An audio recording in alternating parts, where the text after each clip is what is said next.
BBOR Black Box Online Radio, coming to you from West Virginia. BlackBoxNid88 on Instagram for the bonus podcast.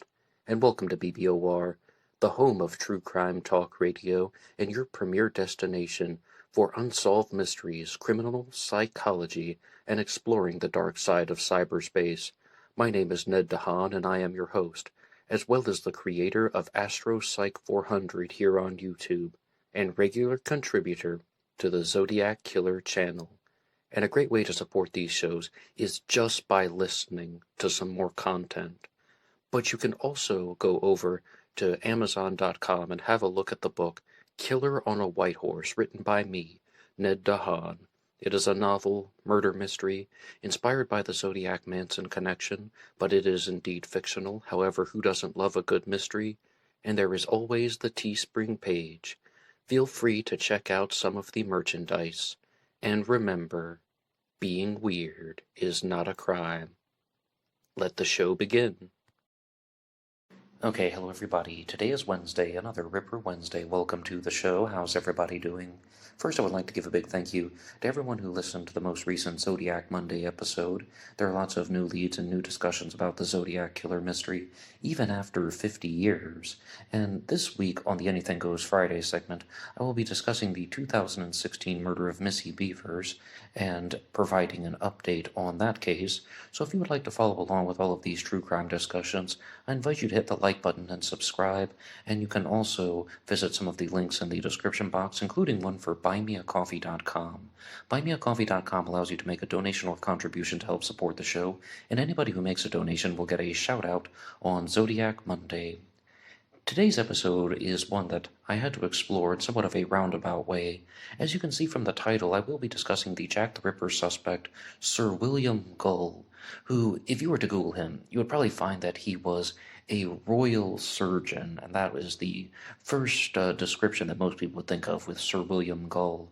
But I came about this one because I was actually looking into a different Jack the Ripper suspect named Walter Sickert, and Walter Sickert is someone who has been heavily promoted by the crime novelist Patricia Cornwell, and she, by her own admission, has invested millions of dollars in investigating her suspect, Walter Sickert. She has multiple publications out about him, and she also did an interview with the University of Leicester and provided it to their YouTube channel, where she was talking about two specific claims that she has been proposing. And the first is, of course, Walter Sickert was Jack the Ripper. He was a painter, and that's also what he's more famous for. If you were to Google Walter Sickert, you'll see that there are just countless sources discussing him as an artist rather than a Jack the Ripper suspect. But she also said that Walter Sickert is the man who became the origin of the Royal Ripper connection, or the idea that there is some type of connection between the Whitechapel murders in 1888 and the British Crown. And that, I think, is a more defendable hypothesis, or it's not exactly a true crime theory or a true crime conspiracy claim. Instead, it is talking about a criticism or observation, or it is a type of cultural statement in some ways.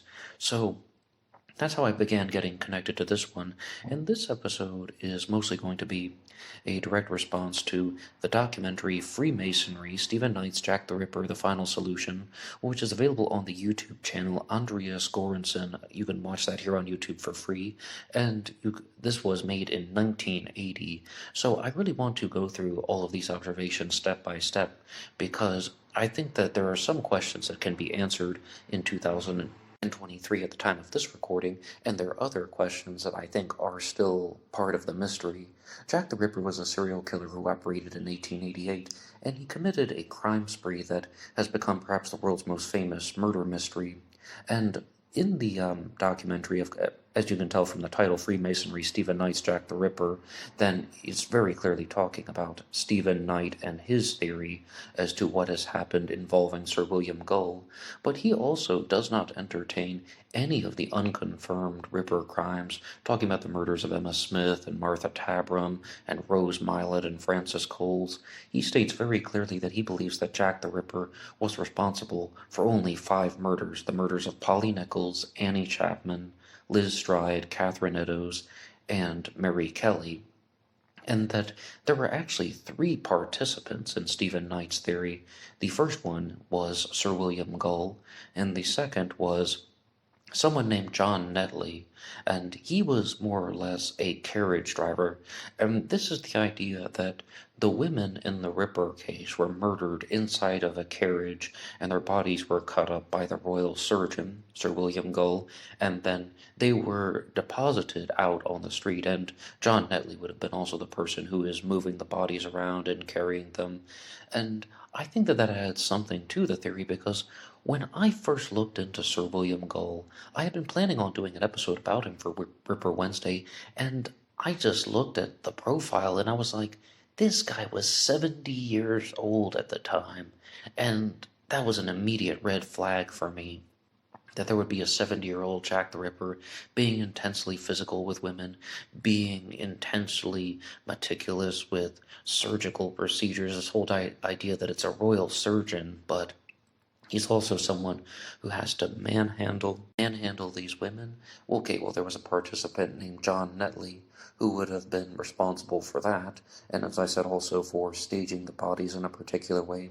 And there was a third participant, and that became very unclear in the documentary. And if you do want to watch this Jack the Ripper Freemasonry documentary, I'm going to give away the ending, but because it's a true crime discussion, sometimes you have to do that. The original participant was someone named Sir Robert Anderson, who was a police commissioner, but as I said, I'm going to ruin the ending. The investigation that was conducted by Stephen Knight revealed that there was very little evidence that this police commissioner had anything to do with the Ripper murders, and I was wondering about that myself when I'm just watching this. I'm like, well, how is this guy going to be tied in or connected? And ultimately, Stephen Knight said that he did not believe that this was actually the case, and it was Walter Sickert himself who was the third participant in the Jack the Ripper murders. But this begs the question of why, like how would Sir William Gull, or why would Sir William Gull be involved with this to begin with? Why would there be any type of royal conspiracy to orchestrate these murders and blame it on some type of serial killer persona known as Jack the Ripper? Well, firstly, it relates to a member of the royal family named Prince Eddie, who was having an affair with a woman named Annie Crook, and there was even possibly, allegedly, a secret marriage. And that one of the biggest reasons why the royal family would have been opposed to the marriage was because she was a Catholic. And anti-Catholic sentiment was very strong at the time, and they thought that it would cause riots. It might even deal with an overthrowing of the monarchy or an attempt to overthrow the monarchy. So there was this plan that was launched by different stages of the royal family and went through a chain of command down to a person named Lord Salisbury, who then directed Sir William Gull to commit these activities. But if I understand what Stephen Knight shared in the documentary, a lot of the ideas would have come from Sir William Gull himself, citing that he was somewhat of a sadistic individual, or the exact terms that he is using is bizarre, because Stephen Knight brings this up by his own admission. He wouldn't have had to have had these women murdered, and I mean, he could have just had a type of a type of confinement. They could have been just removed from the streets and then brought to an asylum and locked up for the rest of their lives. They didn't have to be murdered and mutilated. And the reason why there were multiple victims in the Ripper case is because they had the knowledge of the secret marriage with Prince Eddie and Annie Crook, and there's even one variant of this online that I read a long time ago that said that it was actually Mary Kelly, the final victim of Jack the Ripper, who was the secret bride of Prince Eddie, and that Well, I mean, I think you can get the idea. So there are two possible women who have been accused of this, and this is very, very theoretical stuff. I mean, these are what people have conceptualized, or these are the hypotheses of other people. This is not like it's some type of uncovered artifact that is revealing all of these claims. And as you see, it's going to go in different directions. But yes, people did share information throughout Whitechapel. And another thing that Stephen Knight wanted to point out in the documentary was that the women most likely knew each other. The victims of Jack the Ripper most likely knew each other. And these women were specifically targeted because they knew this dark secret. They had to be silenced in a particular way. And Stephen Knight also brings up the point about the confinement in the asylum. Well, even by doing that, that still doesn't completely eliminate the threat, or what some people would use, neutralizing the threat of this information getting out. If these women are alive, then some way, somehow, they could be revealing the truth in the near future. So they were murdered, and as I said, by this group of three people. Most likely it seems like John Netley is the enforcer and Sir William Gull would be committing the mutilations. Now, a piece of evidence for this is there wasn't a lot of blood left behind at the crime scenes. Even after the murder of Annie Chapman, the second Ripper victim, they talked about how there was very little blood left behind, as little as 2 wine glasses full of blood. And this documentary was made back in 1980, and there has been somewhat of a different understanding about the Ripper case now, because they were ultimately asking the question, how is it possible that 4 of the 5 victims, meaning the third victim, Liz Stride, had a lot of blood left behind at her crime scene, but with the other 4 victims, 4 out of these 5 victims, why wasn't an enormous amount of blood left behind? And the answer I see you guys posting this in the comment section all the time on the Jack the Ripper episodes, is the women were strangled first, and that meant that after their bodies were mutilated, there wouldn't have been arterial spray, because if the heart isn't beating, then the blood isn't pumping. So that is just the explanation that even in 1980, I mean, people weren't aware of this. I have a little bit of trouble believing that. I think a lot of people probably were aware of that, but it was just overlooked throughout the discussions for this Freemasonry documentary. Okay, but that's one thing about how there's this explanation where the women were mutilated inside a carriage, and that's where all the blood would have been, and then John Netley is taking the bodies out and posing them in the street. Which explanation do you agree with more? That can be a very good challenge question. I have to tell you that overwhelmingly, I believe the explanation about strangulation first, no arterial spray, the heart isn't pumping. I believe that one, as opposed to the women being murdered inside the carriage. But that's just me. If you would like to challenge me on that, you can put your ideas in the comments section down below. And as I said, hit the like button, subscribe, follow along with all of the Ripper Wednesday episodes.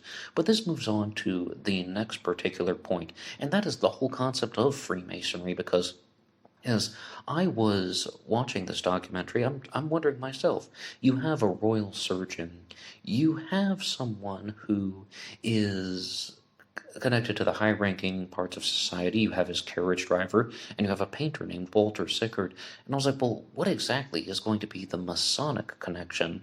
And yes, of course, I mean, it's going to say that Sir William Gull was a Freemason, but the more important aspect of it is that the Masons had a ritualistic way of murder, and it's the belief that the women were killed and mutilated, blamed on this fictitious Jack the Ripper persona, which, as I said, was actually 3 people working on behalf of the British Crown, or let's just say the royal direction, if you will, because I do have to throw in the interjection that Stephen Knight said in his own theory that he believed that Queen Victoria, the British Queen at the time, would have not ordered this, that she wouldn't have condoned the murders of these women, that she was not responsible for the creation of Jack the Ripper in her own mind, so it's not directly coming from Queen Victoria herself, but instead that it would be resulting as from someone who was conducting these murders in a ritualistic way in which he was familiar with, and also one that had to remain secretive, because the reason why the Masonic way of murdering and mutilating people is so vicious is because it is something that reveals it's connected to how Masons swear an oath and take an oath that they will never reveal the secrets of the Masons, because if they were to do so, then they would also meet a very vicious and bloody and mutilated death. So I can follow that type of thinking, and I do think that that is one of the merits to this theory, this thing about the Masonic connections, rather than looking at Sir William Gull individually, because I find that, number one, this is a conspiracy theory. This is a theory that two or more people are hiding the truth, usually for a malicious reason, and in this case, a very malicious reason. Point number two, not all conspiracy theories use facts to connect certain pieces of information together. I mean, when I say the word information, there are real facts that are being discussed, but there is a lot of connections based on mental gymnastics or just explanations that are not substantiated by hard evidence, meaning that somebody had to have conceived this type of idea in their own mind, as opposed to sharing it sharing it with pieces of hard evidence. Like if you had all of this stuff documented and you had journals from people in the royal family and they talk very openly about this and they've been examined and it's all consistent with explanations from other experts who have gone through British history, then you might have something. But a lot of this relies on just accepting certain things that make sense to the conspiracy theorist, and I do not like that type of thinking. And the next point, though, I would actually like to move on to relates to the letters, because Stephen Knight shared some things about this in the Freemasonry documentary. And he believed that there was only one Jack the Ripper letter that was authentic, and that was the From Hell letter. And this is actually going to be something that is going to be very different than Patricia Cornwell, because she has, her own suspect, Walter Sickert, and she says very clearly she just thinks that Walter Sickert was Jack the Ripper. But Patricia Cornwell also endorses the Openshaw letter as either being authentic. Okay, I don't want to put words in her mouth. She said that there was a DNA match between her suspect and the Openshaw letter, which is an unconfirmed Jack the Ripper communication. Let's discuss the From Hell letter first. I am someone who is at this time does not believe that any of the Ripper letters were actually the result of the Ripper. The Dear Boss letter, the Saucy Jackie postcard, and the From Hell letter. Now please understand something. It's possible. It's possible that any of those three letters could have actually been the Ripper, but I just think there's unconfirmed evidence, it's unsubstantiated, and furthermore, we have the Frederick Best confession in 1931 when he admitted to fabricating two of the letters, the Dear Boss and the Saucy Jackie postcard, because he did it to save his newspaper, which was called The Star, and to generate publicity. But what you guys in the comment section even brought to my attention was that, well, that doesn't mean that there wasn't a serial killer. That doesn't mean that there wasn't a Ripper. That just relates to the letters. But Stephen Knight believes that the From Hell letter was authentic. Now, here are my issues with this one. The explanation that has been provided as an alternative.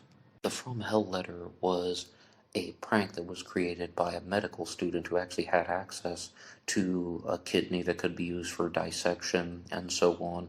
And here is another point of contention in this 1980 Freemasonry documentary, once again called Freemasonry, the Final Solution, and it is that the kidney was definitively determined to have been human. Now that is something that was disputed by Dr. Sedgwick Saunders, because he stated very clearly that the kidney of a pig is almost identical to a human, and furthermore, that the male kidney and the female kidney are identical, and someone at the time in 1888, they didn't have DNA testing. They could not put it through those types of procedures. So what Sedgwick Saunders said more or less was that people needed to admit that they did not know something, or they did not have the ability to completely verify the authenticity of the kidney, which would have come from the Ripper victim Catherine Eddowes. Now, it's possible that the kidney did indeed come from her. Catherine Eddowes had her kidney cut out, and also, more importantly, the From Hell letter does not contain the name Jack the Ripper. It says, it's signed, but it says, "Catch me when you can," and that leads some people to think that, all right, there was this serial killer who was committing these crimes, and somebody started writing letters taking credit for them, and this person thought, well, I'm the real Ripper, I'm going to write my own letter, and I'm going to prove that it was me. So he included half of a kidney of one of the victims to do so. But as I understand, the original From Hell letter and the kidney that was preserved in the alcoholic solution that had been sent in to George Lusk, who was the recipient of it, those two items have not been preserved, the From Hell letter or the kidney. So future tests on those would be just impossible, that they are no longer in existence. And that's ultimately where I stand on the letters. As of now, I do not believe that any of those letters were genuinely created by the Ripper. Now, to Patricia Cornwell's claim, it was that mitochondrial DNA had been extracted from the open shawl letter that connected to her suspect, Walter Sickert. But the immediate response that, some of you have familiarity, this will already be thinking about that. Mitochondrial DNA and nuclear DNA are not the same thing. Mitochondrial DNA can also be linked to multiple people, and the number that I read online was 1% to 10% of the population could have had the mitochondrial DNA from the open shawl letter. So that's not conclusive evidence, but I'm going to take a very strong stance on this. I do not believe that the open shawl letter had anything to do with the Jack the Ripper case. No, the first three that I talked about, the Dear Boss letter, the Saucy Jackie postcard, and the From Hell letter, possibly, and the strongest possibility is the From Hell letter, and I will give that to Stephen Knight and to other people who support that theory. I'm not convinced of it 100%, but it's possible. And with the open shawl letter, I have said very clearly that I think it's a piss-poor imitation of the From Hell letter. It's almost like a middle schooler was trying to recreate something created by an adult. I think that it was just a silly creation. And I have episodes about all of these, and actually I have assembled them into a playlist on the Jack the Ripper letters, including an episode entirely on the open shawl letter itself. I invite you to go through some of them and tell me what you think about the Jack the Ripper letters. But also, I want to be very clear about something. If we actually do have types of DNA breakthroughs, I will accept the result. I'm not someone who just always wants to doubt the hard evidence because it's in favor of a different theory. But as of now, I think a suspect like Sir William Gull and the Freemason connection has insufficient evidence, particularly on this connection involving Sir William Gull himself. I think that he was perhaps just not in the position to have been carrying out these types of vicious mutilations, and moreover, this whole theory about how it's covering up for this secret marriage or this secret type of affair that Prince Eddie had, and that these women are being targeted because they had this dark knowledge of the royal family.